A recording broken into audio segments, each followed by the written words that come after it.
Hi friend, உங்க ரிஸ்வானாத்தை பாருங்க. நேற்று புட்டு செஞ்சு கொடுத்ததுக்கு வேணாம் சொல்லுச்சு.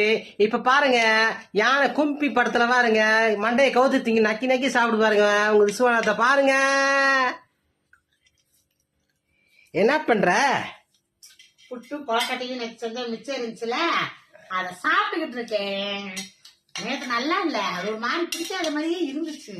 ஆனா இன்னைக்குதான் அது சாப்பிடணும்னு தோணுச்சு. எப்பவுமே முத நாள் செஞ்சதான் மறுநாள், அதுவும் இந்த மாதிரி சட்டியோட சாப்பிடணும் போல இருக்கும்.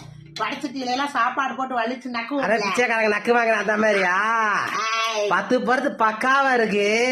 நாங்க குடுக்கும் போது வேணாம் சொன்னா இப்ப ருசியா இருக்கா உனக்கு? அப்படி ருசியாக்கா? அப்படி திண்டா நல்லா இருக்குமா? ராப்பிச்சக்காரி மாதிரி இருக்கு. 10 பருத்து பக்காவா இருக்கு. எங்க என்னை பார்த்தா ராப்பிச்சக்காரி தெரியுதா உனக்கு? உனக்கெல்லாம் கொடுக்க முடியாது.